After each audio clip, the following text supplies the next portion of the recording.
Good morning, everyone. My name is Leslie Simon, President of Venezuelan American Chamber of Commerce. I would like to welcome you on behalf of the Venezuelan American Chamber of Commerce of the United States and the Venezuelan American Association of the United States, with who we are being sponsoring this series events. Last week, we had an extraordinary event with Ambassador Otto Reich and Ambassador Michael Skoll. Today, we are having this conversation with Ambassador Charles Shapiro. And next Tuesday in the morning, we will have an extraordinary event also with Ambassador William Bromfield. We want to thank the team from the association and the Chamber of Commerce for the work they have done preparing this event. Also, thanks to Ana Julia Hatar, the association president, their board of directors, and our board of directors for their support. If some of the attendees are not yet member of both association or from the Chamber of Commerce, we encourage you to come and to participate and give us your feedback of this event and what you would like to have in the future events. We truly believe that together, when the day comes, we're going to be Venezuela's best asset. So let me introduce our speakers, and I'm going to read this because I don't want to make a mistake in this extraordinary evening. Ambassador Charles Shapiro. Charles Shapiro is president of the World Affairs Council of Atlanta and a senior lecturer at the Robinson College of Business at Georgia State University from 2011 to 2013. Shapiro was the president of the Institute of the Americas, a think tank at the University of California, San Diego. During his career at the U.S. Department of State, he held a number of senior positions, including Ambassador of Venezuela during 2002 and 2014. And I'm sure everybody remembers that it was very 2004. Sorry, 2002 and 2004. It was a very tough time during it seemed longer. Yeah. He has been Principal Deputy Assistant Secretary for the Western Hemisphere and the Coordinator for Cuban Affairs. Shapiro's op-eds have been published most recently, the Atlanta Business Chronicle, the Latin America Advisor, the Huffington Post, the Miami Herald, the San Diego Union Tribune, and the Los Angeles Times. Shapiro earned a BA at the University of Pennsylvania and an MD from Georgia State University. He serves on the Board of Trustees of Agnes Scott College. And now, I would like to introduce Ambassador Michael Skoll, Vice President of the Venezuelan American Association of the U.S. He is principal at Skoll and Cerna, a U.S.-Colombia consortium providing counter money laundering and anti-corruption service for governments, multinational institutions, and private firms. He served 30 years in the U.S. Foreign Service, including as ambassador to Venezuela from 1990 to 1993, and then as Principal Deputy Assistant Secretary of State. In that position, he was a troubleshooter for a crisis in a number of Latin American countries. He has maintained a strong interest in Venezuela ever since. And you can imagine, Ambassador, how thankful we are for that. So Ambassador Skoll, the screen is all yours. Thank you. Thank you very much, Leslie. Before we begin, I want to point out the little Q&A button on the bottom of your screen. If you want to ask a question at any point, click on that, type your question in. It's best if it's short. It's best if it's a question. But these days, people are writing anything they feel like, so do what you want. I will then read the questions, as many as we can get to during the last half of this program. Well, let us begin. Welcome, Mr. Ambassador. May I call you Mr. Ambassador? Only if I can call you Mr. Ambassador. Okay, good. Let's start by, why don't you tell us something about the World Affairs Council of Atlanta? Terrific, glad to. That's the screen behind me. You can find us if you Google us. We put on programs, used to be physical programs in Atlanta. Now they're all via Zoom, and the Atlanta part has become less important. and we're picking up audience across the country and international audience, and would love to invite the people on this program to join us for our programs. And the idea is to bring the world to Atlanta and Atlanta to the world, and then to get people thinking about, talking about international relations, business issues, trade issues. We've got this week on Thursday, Peter Baker and Susan Glasser, who are the authors of The Man Who Ran Washington, The Life and Times of James A. Baker III, talking about their new book. They're also both White House correspondents, him for the New York Times and her for the New Yorker. Next week, on the 21st, we've got the Ambassador of India to the United States talking about U.S.-Indian relations. I invite you all to join us. It's free. Delighted to have you all. Leslie left out something in the introduction, Mike, and that's that you're my former boss, and that everything I know I learned from you. Except so that explains what the bad things you've done well. Exactly. Exactly. So if I sound like you, that's why. Okay. Very good. Okay, that's the good news. Let's go to the bad news, Venezuela. Charles, you were, as Leslie has pointed out, ambassador from 2002 to 2004. A very interesting time. And if I understand how American ambassadors work in Caracas then and before, you probably spent a lot of time with what's his name, Hugo Chavez. What was that like? The first, I mean, I assume a number of the people in the audience have met with Hugo Chavez at various points. The first time you meet with him, it's fascinating. You know, here you are meeting with the president of a country who, first of all, is talking to you, you know, calling you tú, talking right to you, showing you all around in that case, it was I had lunch with him. My first meeting after I presented credentials was in La Casona, which was the residence at the time. You know, and he's taking me around and telling me all these stories, and wow, this guy's very impressive. And then the second and third and fourth and fifth and sixth time I met with him, it was the same stories over and over again, and it gets pretty boring. And as you may recall, because I know you've met with him, Mike, whenever I met with him, a couple of things. First of all, there was no note taker in the room. And those of us who are diplomats, those of us who are business executives, you know, if you meet with the CEO of a company and nobody's making notes, nothing's going to happen. So it's all just for naught, right? And secondly, the meetings just went on forever. So if you had the meeting early in the day, it might start at the time that was allotted, but if you had a meeting with him at 4 o'clock, it would in fact be at 8 o'clock at night, and you'd have to wait there until he called you in.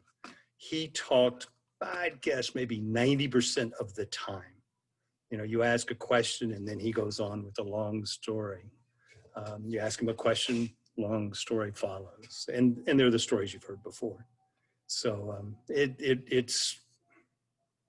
was frustrating. It was frankly quite boring. And he was on transmit and did not listen to what I had to say.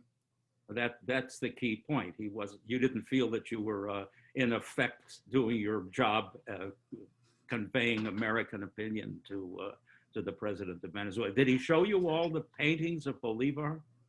He, at La Casona, the first time there, he shows me all I think the originals are in the National Museum, but there are copies on the wall of these famous historic paintings.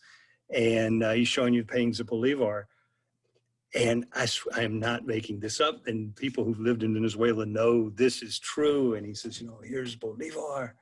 And then he starts quoting from Bolivar's writings and his letter from Quito. And he says, you know, when I was in Quito, and then he's quoting the letter, and he says, and then Chavez said to me, and he, if you are to believe him, thought he was actually talking directly to the person of Simón Bolívar.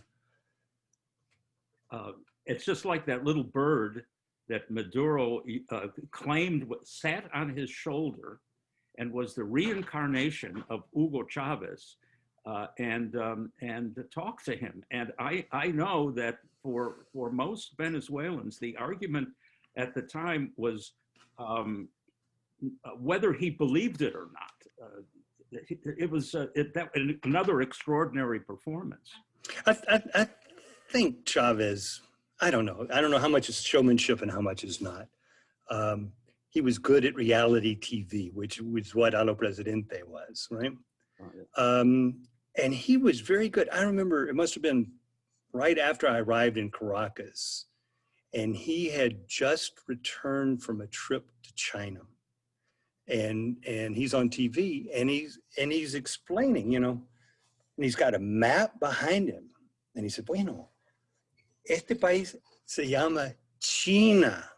La capital es Peking. And everybody who, sort of middle class, college educated, are laughing. But for his supporters, it's people going, my God, who've dropped out of school at third grade, the president of the country's taking his time to explain to me all about China. And he was terrific, a terrific communicator, great at communicating to his supporters. And of course, treated his opposition as enemies, not as opposition. Would you have voted for him then, had you been Venezuelan? Never in a million years. Oh. Give me a break. Okay, in your opinion, and you were there more or less at the beginning, a couple of years, 3 years into Chavez. Did it start out ideological? Did it start out as a criminal enterprise, which it became? What did it change over time? Hang on just a minute. I'm getting an 800 call here. Okay. They want to sell me. That's the little bird. Actually, they're telling me, I get this call every day at this time. They're telling me in Chinese that I've won the lottery. And if only I send money to so-and-so, the money will be mine. Okay. The answer is yes.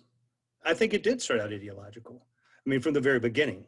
Now, I got there in 2002. The new constitution had already been written and passed. Chavez had been in power since it was elected in 98, inaugurated in January 1, 1999. So he had already been in power for 3 years when I was there. But his speeches were very ideological. And, and Chavez would tell me, he said, yo soy el muro de retención. That it was him who kept all those people up on the hillsides in the ranchitos from descending on Caracas. That he was what was holding back chaos in Venezuela. And I think he believed it. It's 22 months after the coming of Juan Guaido, but frankly, little has changed. How have the Chavez Maduro people been able to stay in power? Well, a couple things. It's hard, and I apologize. I don't want to sound condescending. I'm going to be a little bit condescending here. But, if you're in diplomacy, you know how hard it is to get another country to do what you think they ought to do, right? If you are in power and you control the military, and you control the police, and you control the secret police, and you control tax revenue, it's really hard to get that person out of power, whether they are in Syria or North Korea or Cuba or Belarus, right? I mean, you see that around the world. It is extremely, extremely difficult to get somebody who's entrenched in power out of power. And it's not because the opposition isn't working hard and trying and doing everything they can. Economic sanctions work slowly at best. They hurt the people in the country that you're trying to affect change. Probably the only example of economic sanctions really working are in South Africa. And people will disagree about that, by the way. But it's tough. I mean, it's just tough. And when you've got somebody who completely ignored Maduro and the people around him, he doesn't care about the norms, the rules, even the rules that he invented. I mean, which is what Chavez did. I thought it was great that Chavez wrote a made-to-order constitution, right? I mean, it's like going and ordering a suit, and how long do you want the sleeves to be? So he has a made-to-order constitution, and then when circumstances changed and that constitution didn't suit his purposes, he just ignored it with the Supreme Court that, of course, he operated as a wholly owned subsidiary of Hugo Chavez, and the same is still true. But there's a difference between the Venezuelan dictatorship and how hard it is to dislodge it now, and so many dictatorships that you and I both knew in Latin America decades past, where you just when the time came, all you had to do, somebody had to do, the military or others, you got rid of the dictator and his wife and his kids and 3 maids, a couple generals, and they were off to somewhere like Paraguay. Off to Paraguay, off to Spain, off to the DR, right? I mean, that's a long tradition, but here you've got a case where the military and the police are loyal to him. Yes. And I think that was, I mean, it's funny because I left Venezuela 16 years ago. And while everything has changed for the worse, I mean, and remarkably so, so much stays the same. And so even back then, there were privileges for the military. There were pay raises for military officers, food available for the enlisted personnel. The officers club at Fuerte Tiuna, never had to cut back on anything. I used to go jog there every day until finally they told me I couldn't. But I was no longer welcome on Fuerte Tiuna. And so if you buy them off, A, and B, if one is to believe what you read in the newspapers and in the intelligence, the military and the police are involved in corruption and benefiting from the criminal enterprise that is the Maduro administration. What's their alternative, right? Oh yeah, if they go to a great many places on Earth, they're going to be arrested. A great many of them can't even visit their apartments on 57th Street in Manhattan because they're on the blacklist. Imagine that. I mean, and so that's what happened. I mean, when people would get shipped off to the DR, they knew they weren't going to be prosecuted. They knew they could keep their money. That was part of the deal. And for a whole bunch of really good reasons, some of which I think you are behind, if I'm not mistaken, Ambassador Skoll, we are pursuing people who have stolen money. And as we should. And, we have indicted people who will, in fact, if we get our hands on them, they'll be tried and go to jail. And so the idea that you can offer somebody a sanctuary where they can enjoy their money and their daughter can have a zillion followers on Instagram and you can get Elton John to come sing at your birthday party or whatever it is, right? I mean, that's less and less true. Yeah, the number of countries, it's not just the United States, the EU, a great many countries have these blacklists. They're very easy. You just punch a button and a name is on a list, and you can be prosecuted if you cross the border. Yeah, absolutely. So when you take the negotiations course, whether you take it at the Robinson College of Business in Atlanta, or you take it at the Foreign Service Institute, or you take it at the Academia Diplomática de Chile, I mean, you learn what's the best alternative. Yes. To a negotiated agreement. Yeah. And so, is this agreement that we're negotiating, is it worth it? And clearly the answer for Maduro and the people around him is whatever they negotiate will be worse than what they have now. Absolutely. And it's also, remember that, you may say that you've been 16 years out of Caracas. I was in Venezuela in the last century. Mhm. Things were really different then, and it's, to some extent, it is a matter of numbers. Yeah. Too many committed generals, too many armed colectivos, too many Cubans.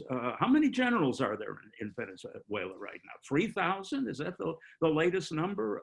How many colectivos? Is it 1 million?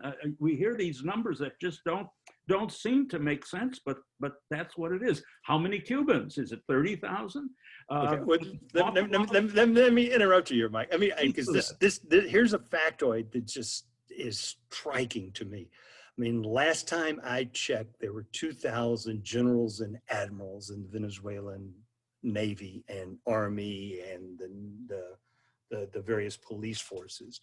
They have somewhere around 175,000 troops total, which is the same size as the United States Marine Corps, which, if I'm not mistaken, has 70 generals, right? I mean, so you've got people, I mean, that's how you survive. Yeah. That's how you make money. And that's why they are loyal to him. I mean, what else are these people going to do?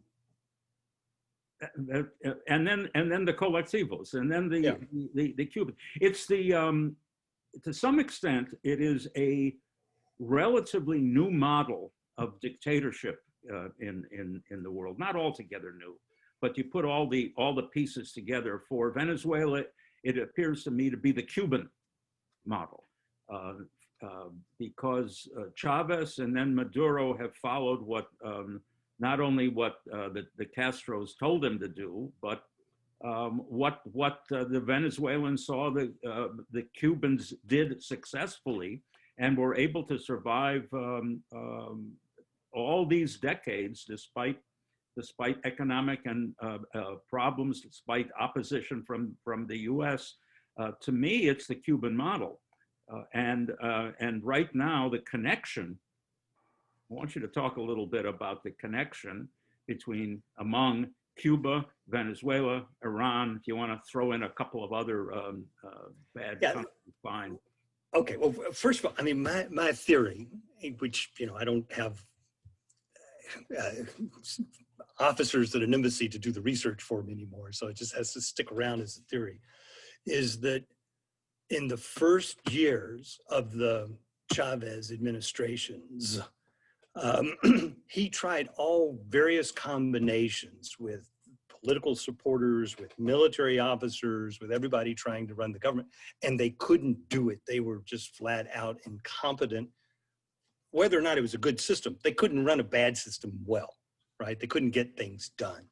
And so that in essence, what Chavez did, and Maduro has continued to do, is to outsource the Bolivarian revolution to the Cubans. And that's what those 30,000 now, it's not the dentists and the x-ray techs, but that's what the Cubans in Venezuela are doing, is they are there in every governor's office.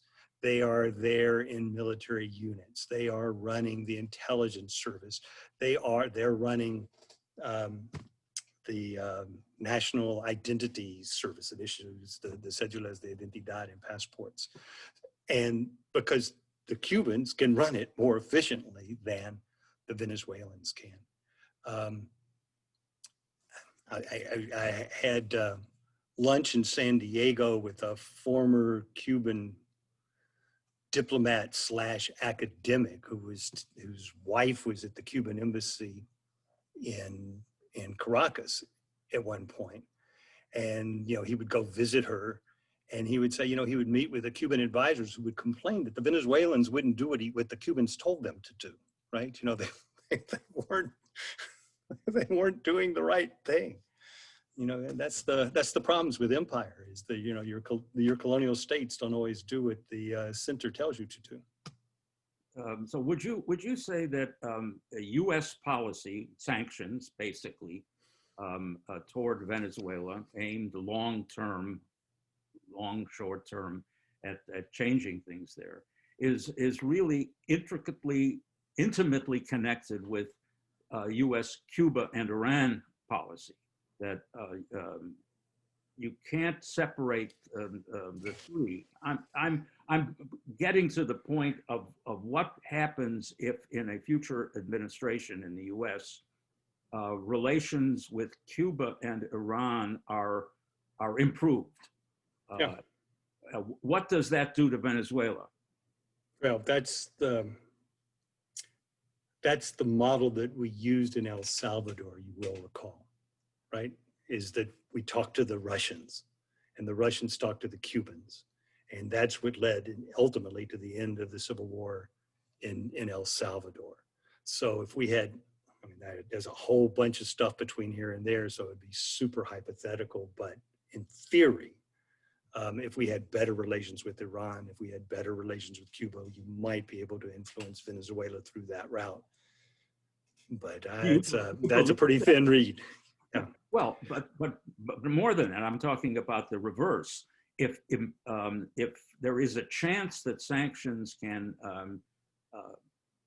have an impact on Venezuela, isn't it true that better relations with Cuba and Iran would undercut the impact of sanctions? It depends. It depends on how you would do that. I mean, right now there are huge shortages in Cuba. By the way, and Cuba is under a lot of pressure right now. I mean, people are saying it's the same as in '94 with the lines and the lack of supplies, and insanely, if you or I were running Venezuela, I don't think we would be giving free oil to Cuba, right? And while that amount is reduced, it still is a lifeline for Cuba. And oddly enough, because of COVID, there's fewer tourists going to Cuba and spending money in Cuba. I mean, so they're really in a pinch right now. So could you cut Venezuelan oil off? I guess you could. I mean, all of these are very hypothetical, and how do you do it and how do you reach that? It's going to be very difficult. I mean, it's the irony of ironies, if you don't know Venezuela, is that Venezuela is importing gasoline from Iran. Oh, yeah. I mean, just think about that. I mean, Russ Dowlin's on the line. He knows a hell of a lot more about this than I do. But the idea that Venezuela is not refining gasoline at all. And at one point, we were sending finished gasoline to Venezuela. And now they're importing it from Iran. I mean, think about the shipping costs. I mean, it's absolutely insane. And that Venezuelan oil production, when I arrived in Venezuela, I think it was 3.1 million barrels a day, right? Yes. And that for the last 3 months, it's been 340,000 barrels a day, which is the level of production of oil that Venezuela achieved in 1929. I mean, that's extraordinary. It's amazing, as one of our people say. The destruction of PDVSA is almost science fiction. And I was there when that happened. Yeah. I mean, it was just amazing. So that you had this company, which, although it was a state-owned company, still used the Shell Oil manual for running the company. They're very proud of it. What a professional company they were. And everybody on this call, I'm sure, remembers, Chavez on TV wearing the referee shirt with a whistle and saying, Mike Scold, you're fired. And firing the top leadership of PDVSA, which then leads to this, leads to that, and ultimately firing over 20,000 employees at PDVSA. And all the real experts in petroleum moved to Colombia and helped make Colombia a relatively prosperous oil country, certainly producing more oil than Venezuela is, and the rest of them are in Louisiana and Texas. And Alaska and the Persian Gulf, and they're all over the world because they are oil professionals.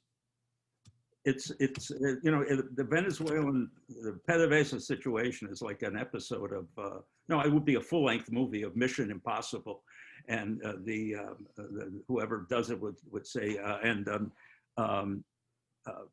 Comandante Chavez, your mission, should you choose to accept it, is to destroy the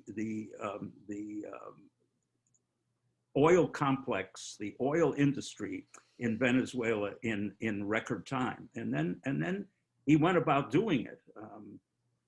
I in my only personal meeting with Chavez, again, he showed me the portraits of Bolivar and told me which one looked more exactly like Bolivar. And I was. Yeah, he had the photo. Yeah. He complained about how much money PDVSA was spending on exploration. Yeah. I mean, I had the feeling then that even I knew more about oil and the oil industry than Hugo Chavez. Anyway. So I mean, Russ Dallin and other experts at the time told me that in order to maintain production, not to increase production, that Venezuela would have to invest $5 billion a year in the existing fields and in new fields simply to maintain production. Right? Well, that's true. And they put zero in. Yeah. Well, because Venezuelan oil is not like Saudi Arabia, where if you put a straw in the ground, you have a gusher. It takes a little, but he was against. He thought exploration was. But what's that expression? Petróleo viene de la luna. Yeah. Which is a pun, of course, because La Luna is one of the oil areas of Venezuela. But enough of puns. Let me get to a question that has troubled me. You hear in a great many places, commentators and others in the U.S. and elsewhere, about getting rid of Maduro. That troubles me because even though I don't like Maduro, I think there are people around him who would substitute for him, who are a lot worse than Maduro. Diosdado Cabello, Tarek El Aissami. And it seems to me that shouting out, get rid of Maduro is like preemptively declaring that all will be satisfied if he goes, no matter what happens. I think, Mike, I think that's a shorthand, though. I think when people say get rid of Maduro, they mean get rid of Maduro and the Chavistas. I don't think they mean, the one guy. I hope people were talking about getting rid of the whole lot of them. And how you do that and when can you do that and is it possible? But I don't think anybody thinks that getting rid of Nicolas Maduro is going to solve the problems of Venezuela. I hope not. Let's just move briefly beyond Venezuela to the effects of Venezuela, of Maduro and the rest of them on, let's say, neighboring countries, particularly Colombia, but also Brazil, Peru, Ecuador. Lots of problems have been created, are still being created, security problems, humanitarian issues. How do you see the Venezuela as a Latin American problem? Well, there's 5 million Venezuelans who have left the country, right, and who are living mainly in Colombia, number one, and then in the rest of Latin America. I mean, obviously there's Venezuelans in the U.S., there's Venezuelans in Spain, and there's, but statistically speaking, the bulk of Venezuelans, in fact, are living in Latin America. And the Venezuelans who are in Latin America tend to be the people who left with very little, have no resources, are completely dependent upon the largesse of the country where they're residing. I mean, we all saw those videos of, people walking down roads like, 1945 Europe, refugees, after the war had ended in Europe. I mean, just extraordinary numbers of people.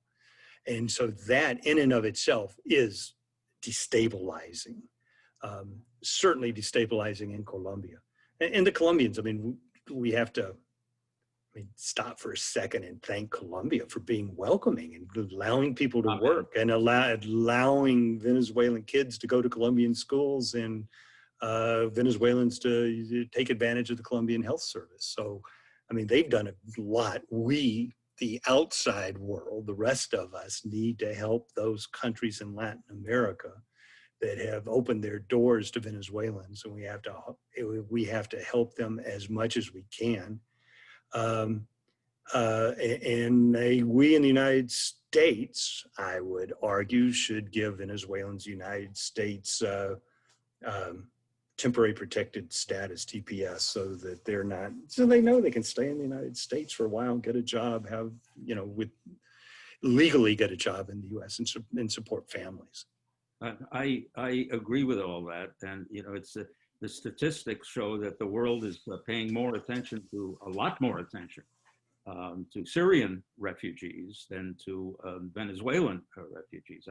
I've spent, not this year after February, but I spent a lot of time in Bogota, and it's Venezuelans you see on the streets selling things, and Colombia has been hit very hard by the COVID, and it's like one plague after the other.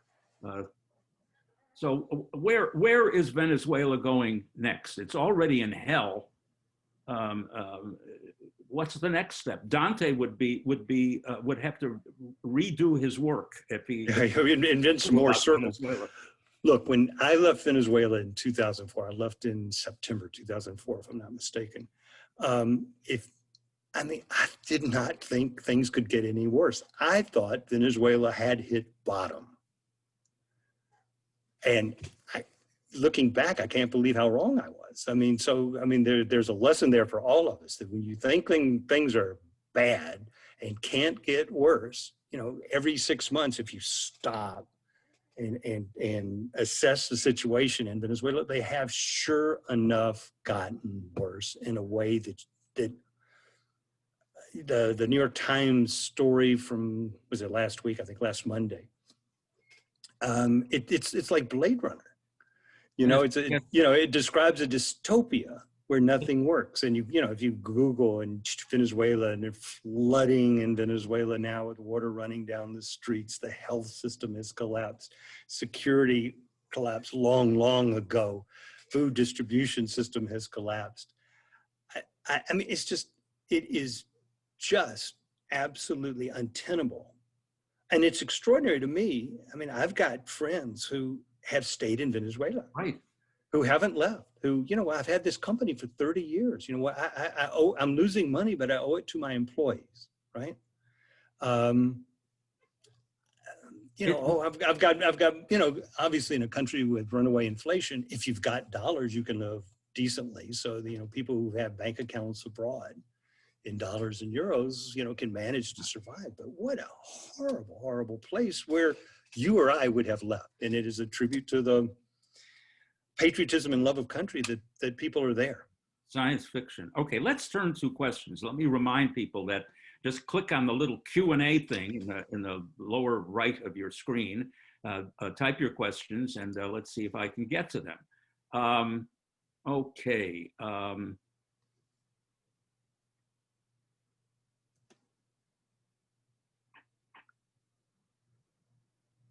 Okay, this is from Jesus Aveledo of the Venezuelan ideas of if a new 2003 situation happens in Venezuela, what would be your recommendations so not repeat what happened in April of 2003? Oh, I'm not sure I know the answer to that, Mike. First of all, what had happened, it looks pretty clear right now that neither U.S. political party is interested in getting involved militarily in Venezuela. And I think we have to say that. Certainly not Trump, and I think Biden, if he was selected in 3 weeks, I don't think he's going to be interested in doing that. And I don't think the U.S. military is interested in getting involved. They'll do what they're ordered to do. If there's there already is a humanitarian crisis. I think the only way the U.S. military would get involved in Venezuela is probably in a permissive environment where they are invited in by some sort of authority government in Venezuela. So how you get out of this is Rubrik's cube. And if something like 2003 were to happen, I mean, I would hope it would happen, and I would hope we'd figure out what to do. But the problem is it hasn't happened. And I got to give a little analogy here. And I see that my friend Milos Alcalay has got a question, former Venezuelan ambassador to the United Nations and a seasoned diplomat. Is the analogy that I use is that diplomacy is like curling. You know, the Winter Olympic sport where you throw the stone down the ice and try to get it in a little target. What diplomats are the guys with the brooms, right? Sweeping as hard as you can to get the stone to move a little bit to the right or a little bit to the left. And that makes it really hard to get results. I mean, we're there trying to influence, and sure enough, we can get things to move a few inches to the right or a few inches to the left or a few inches further along. But to get this change, I mean, at the end of the day, it's going to be dependent on Venezuelans, not on what we do from the outside. Sanctions can hurt, but sanctions aren't going to convince people. Pessimism, extreme pessimism appears to be in order, right? Yeah. Things can always get worse. All right, let's turn to Milos Alcalay. Thanks, Ambassador Skoll and Ambassador Shapiro, for the opportunity to understand better our Venezuelan nightmare. Shapiro was ambassador in a period of transformation of Chavez. He started his mission with a megalomaniac Chavez in 2002 to end in a totalitarian Venezuela with the Cuban influence of violation of human rights, democracy, and diplomacy in 2004. I resigned in 2004 as ambassador to the UN during your time because of this unacceptable violation of the Constitution and international treaties. But 16 years after is not the same, but much worse, capital worse. Not only with the radicalization of repression and destruction of the country, but alliance with terrorism, narco traffic, corruption, and strategic relations, not only with Cuba, but with Iran, Syria, Turkey, and similar totalitarian states. Okay, you want to comment on that? He's right. We both agree, I think. I agree. I mean, just a couple points. Number one is that I'm going to throw Russia in there as well, right?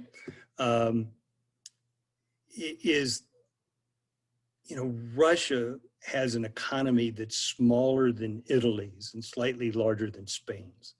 It does not have the economic wherewithal to influence events in Venezuela in the way that it could in Cuba when we were in a bipolar world in the 50s and 60s, right? And where the Soviet Union kept Cuba alive.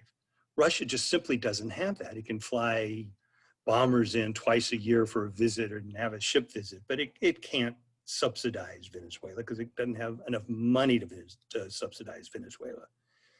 China, the Chinese ambassador to Cuba, the Chinese ambassador to Venezuela, when I was there, he said, these Venezuelans think we're a charity here to give them money.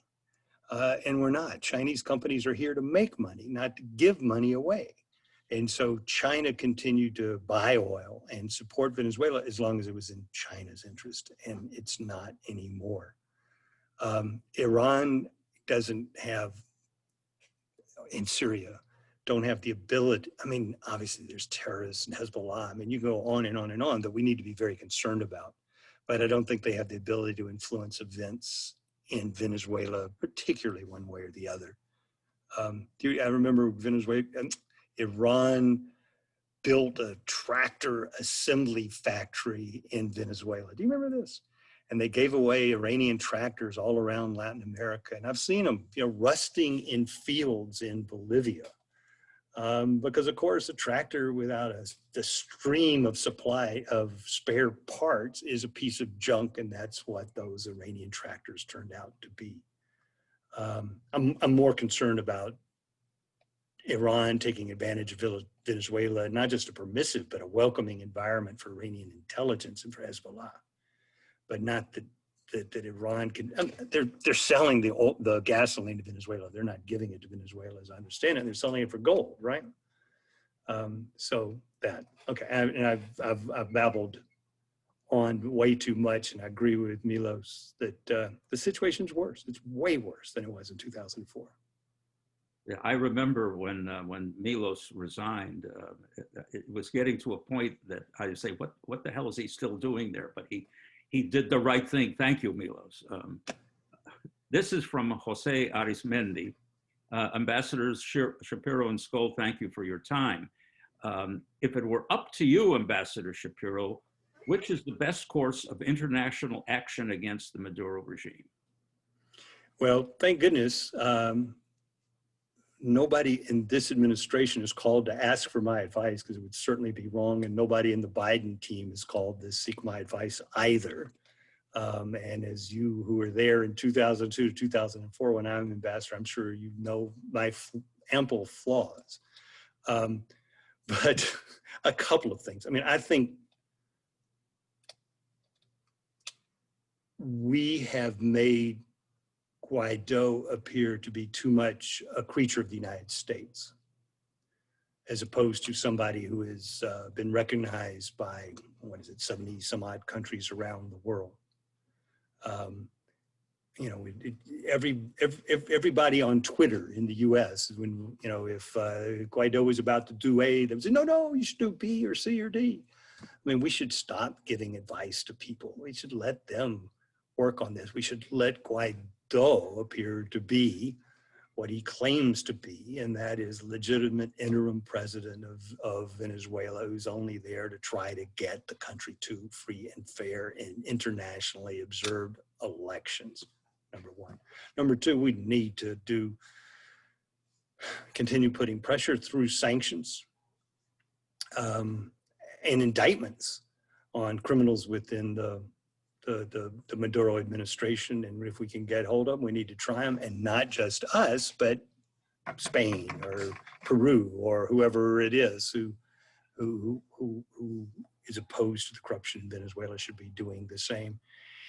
And I think at some point there's got to, you know, you got to talk to your enemies, right? At some point, somebody at some level offline has got to be having that discussion about how do you get out and what are we going to do to get you out.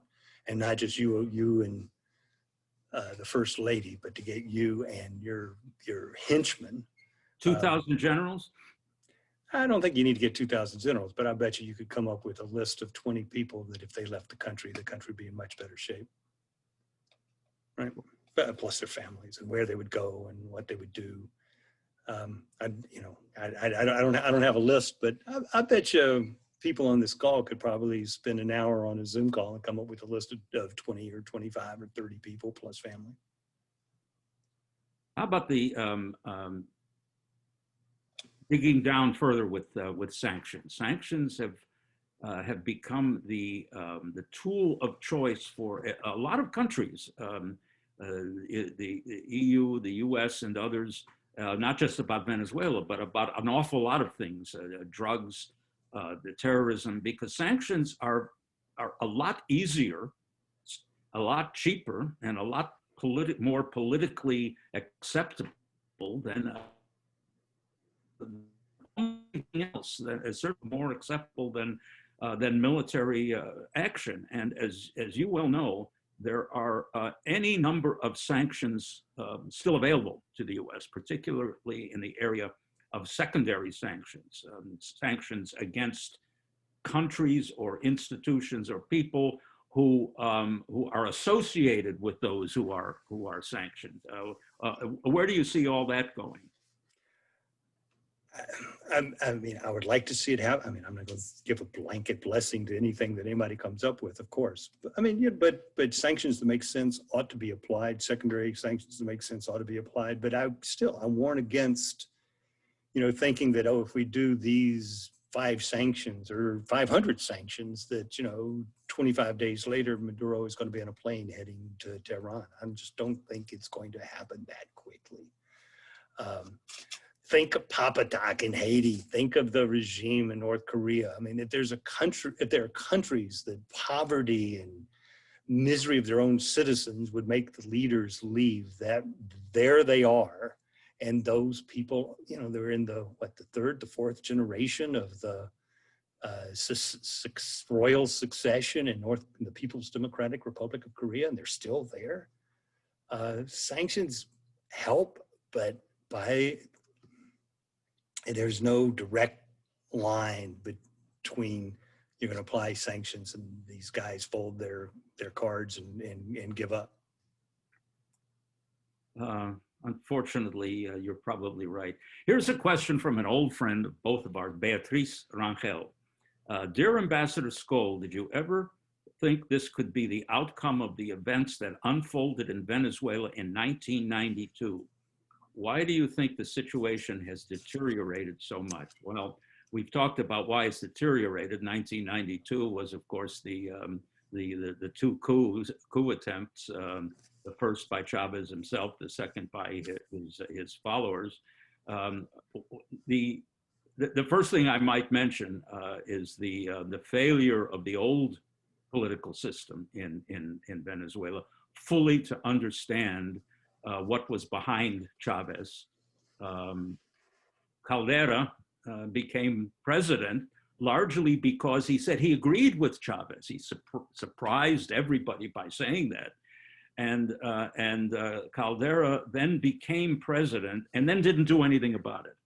He proceeded to govern as he had governed 80 years before or whatever it was.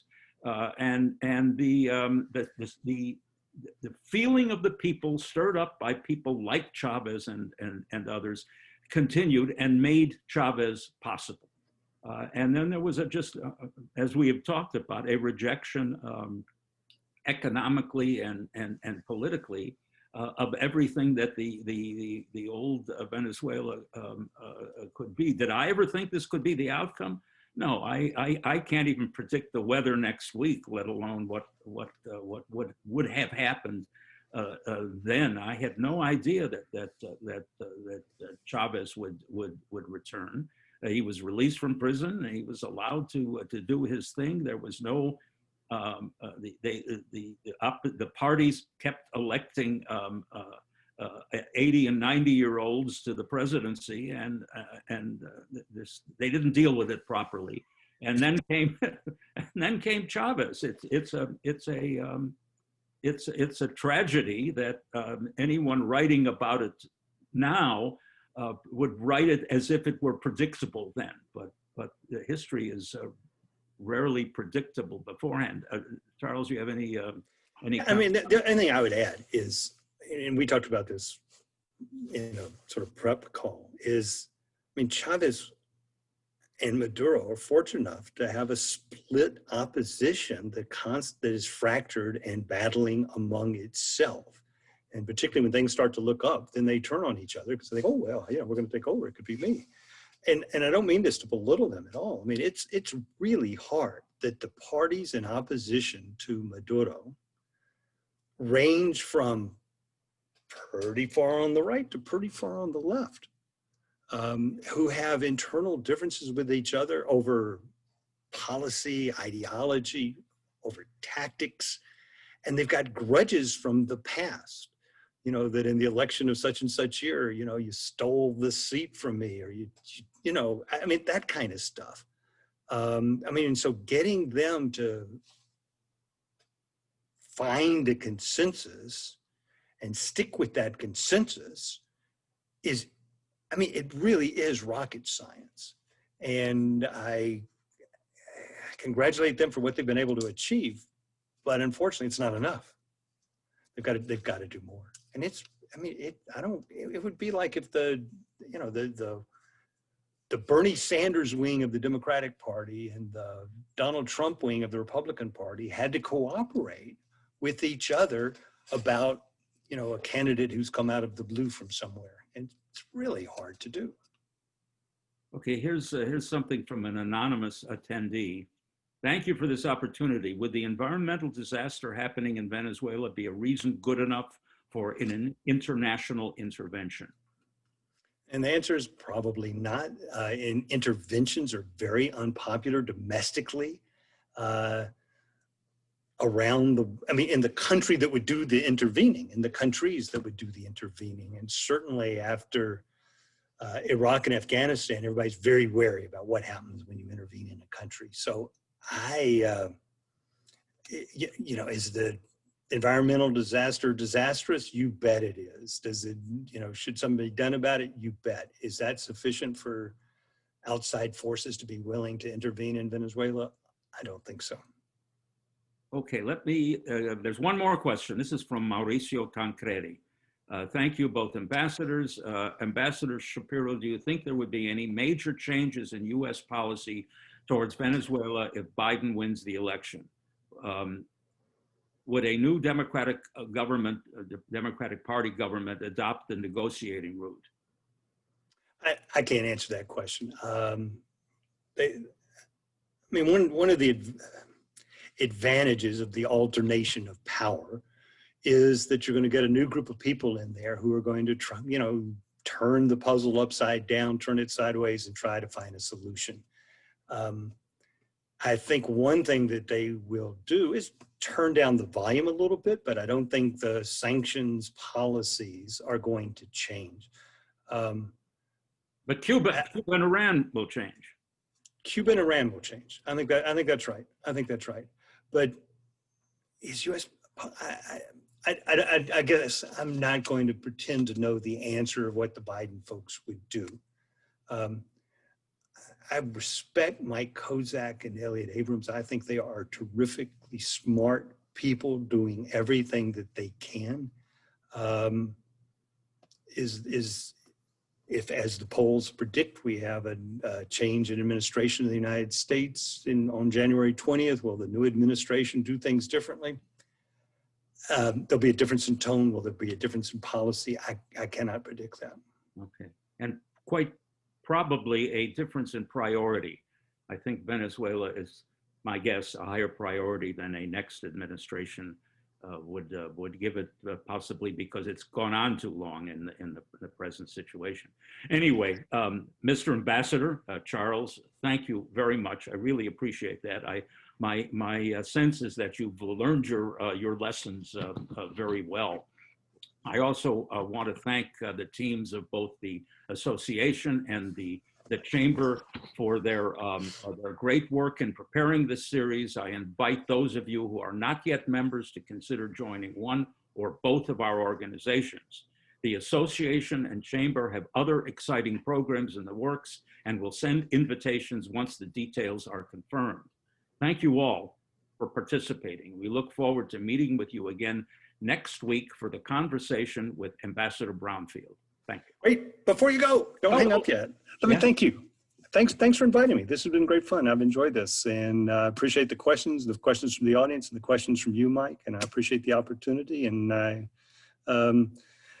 as we saw from the first presidential debate, where not a single foreign policy issue was raised, not by the candidates and not by the moderator, and in the vice presidential debate, only, you know, sort of tangentially.